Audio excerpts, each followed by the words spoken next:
बात करें कि सर्दी में तली हुई मछली खाने का तो अपना ही मजा होता है।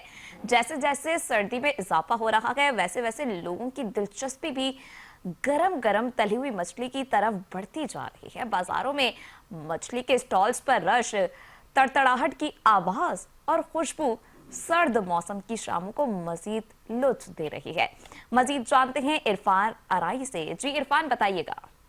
शहरियों का मजीद यही कहना था कि सर्दियां आते ही हम जो है वो एक इंजॉय के तौर पर जो है मछली खाते हैं। मछली अच्छी है, ताज़ी मछली मिलती है, मुनासिब रेट में मिलती है, सेहत के लिए अच्छी है।